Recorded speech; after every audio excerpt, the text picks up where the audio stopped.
I don't understand why I'm depressed. The child in me just feels it strongly, but never got to know the reason clearly by my inner child. How to know? You're saying you carry this depression and you don't know why, but the inner child feels it strongly. You don't really need to know why. I mean, look, a lot of our trauma that kind of set up our blueprint for life, a lot of that trauma happened that we'll never remember, right? I was thinking about this recently. It's like when I think back to my childhood, what I remember was my mom being very loving, very kind, very supportive. Like that's what I remember about my childhood. I also know that I was grounded about 75% of my childhood. Like I'm not even kidding. Like I remember weeks on end where I would sit at my window and look outside and watch my friends playing outside because I wasn't allowed to go play with them. And this happened for weeks. Like I actually got so comfortable sitting in front of the window watching my friends play outside that it was actually enjoyable to me because this is how often I was grounded. Now, the reason I got grounded so much, I have very little memory of this, but intellectually I know that this is what happened, is that my mom and I would get in these awful fights where we were like in each other's faces, like just arguing. We weren't screaming at each other, but we would just be like up in each other's faces arguing. And the way it would work is I would get into one of these arguments with my mom and she would be like, you're grounded for a week, grounded for 2 weeks, grounded for 3 weeks, grounded for 4 weeks. Okay, you're grounded for 2 months, 3 months. By the time the argument would be over, I'd be grounded for like 6 months. And then I would literally have to like serve 6 months and then I would not be grounded for like 2 weeks and then I would get grounded again. Like this was literally my childhood.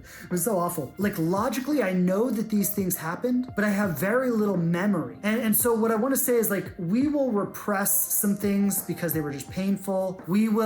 Some things happened when we were so young that we don't even remember. Like if you were 2 years old and someone was like touching you inappropriately, you wouldn't necessarily remember that. But you might have a somatic experience of being like violated or not being safe. Or like, you know, like you lay down in bed and you just can't go to sleep at night and you have no idea why. But it's because like your blueprint got hardwired, like I'm not safe in my bed at night. I'm just giving different examples because we don't necessarily know where it all comes from, but you don't need to. What you need to understand is that something happened. And like, look, we're never really gonna know. Like when you think about your past, you don't remember your past. Like this is how memory works, just as a side note. The way memory works is that when you think about your past, you pull together the facts that you know are true and piece them together in a way that fits the self-image that you have of yourself right now. And what this means is that if I feel a certain way today, I'm gonna construct a memory in a way that is reflective of how I feel today. And if I feel differently tomorrow, I'm gonna construct a memory that's reflective of how I feel then.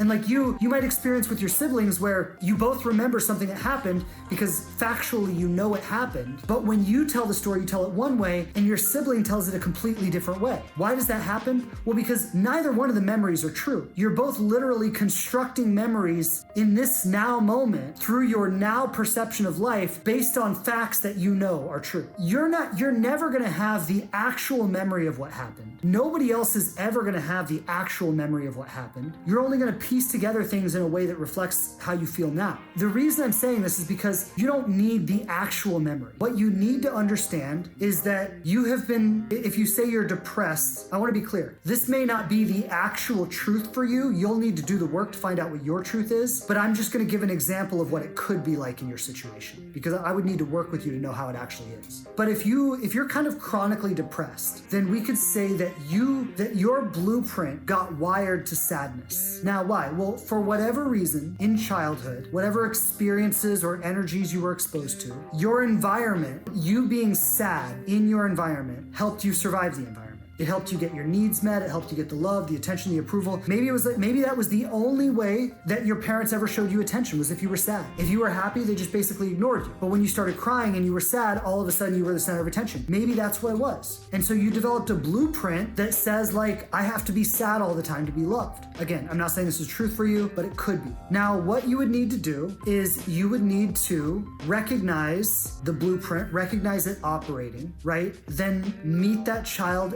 Again, the somatic part of this is bringing the adult to the child, right? Bringing the capable, rational, intelligent, talented, secure adult aspect of you. And all of us have aspects of our lives where we experience this. right? Maybe at work, maybe you go in at work and you're a boss and you own it, you get shit done, right? But all of us have places in our lives where we experience that being capable, being secure, being talented. And so you've got to connect to that part of yourself. And then while you're embodied in that part of yourself, you've got to look at that depressed, wounded child. You've just got to hold that child. You've got to meet those childhood needs, right? So maybe just following the example we're working with here, maybe what you really needed as a child was to be acknowledged for your happiness, right? If you only ever got acknowledged when you were sad, maybe you needed your happiness to be acknowledged and encouraged and validated. So maybe what you would do is you would think of a time when you were a child where you were really happy, where you were really excited, where you were, maybe it was your birthday party,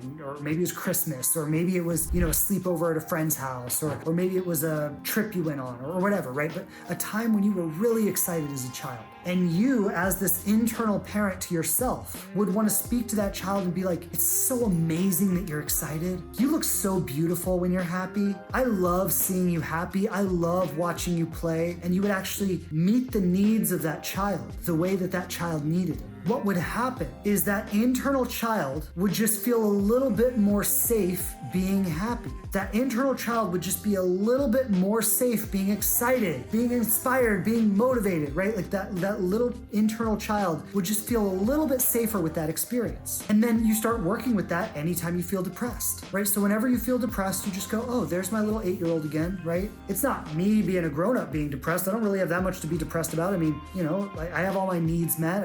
I have food in my belly. Like, I don't really have a lot to be depressed about. So it must be my 8-year-old who's depressed. Let me look at that 8-year-old. What's going on with them?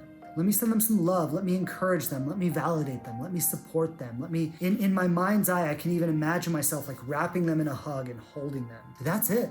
That's really all you got to do. And if you start bringing every experience of depression to that safe, internal, loving parent, you will naturally start to feel safer and safer and safer outside of depression. A lot of times what we do, and I just want to say this because I'm not a doctor, I want to preface that, I'm not a doctor, I'm not telling you what to do medically, I'm just sharing an opinion and something I've observed with lots of people. A lot of times what we'll do is we will, instead of doing what I'm suggesting here, we will develop some kind of coping mechanism for the depression, whether it's medication, alcohol, marijuana, etc. It could, pills, whatever, but we develop some kind of coping mechanism for the depression. Then what happens, we actually never really deal with the depression. It's very similar to like the relational patterns that I was talking about earlier. We, in the same way where if you're addicted to chasing people or you're always avoidant, right? But if you have a relational pattern that shows up again and again and again, well, some kind of coping pattern for depression could be very similar, right? Where it's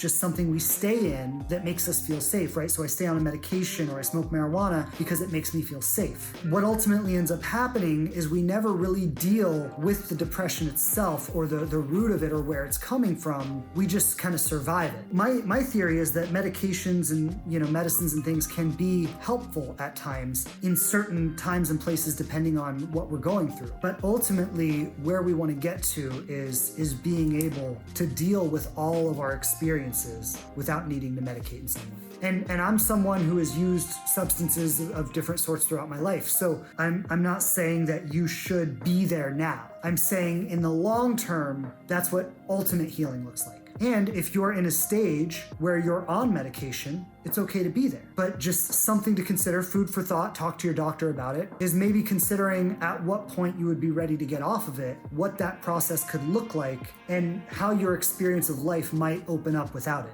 And that's something that you can work towards with your doctor if you want to. Beautiful question. I hope I gave you a good answer. You don't need to know every little thing. You don't need to remember every single thing. What you have available to you is enough. And you've just got to work with what you have available to you. And a lot of times, the more we work with what we have available, the more memories surface. I'll just say this as one last thought. Sometimes memories don't surface because our body does not feel safe enough to have that memory.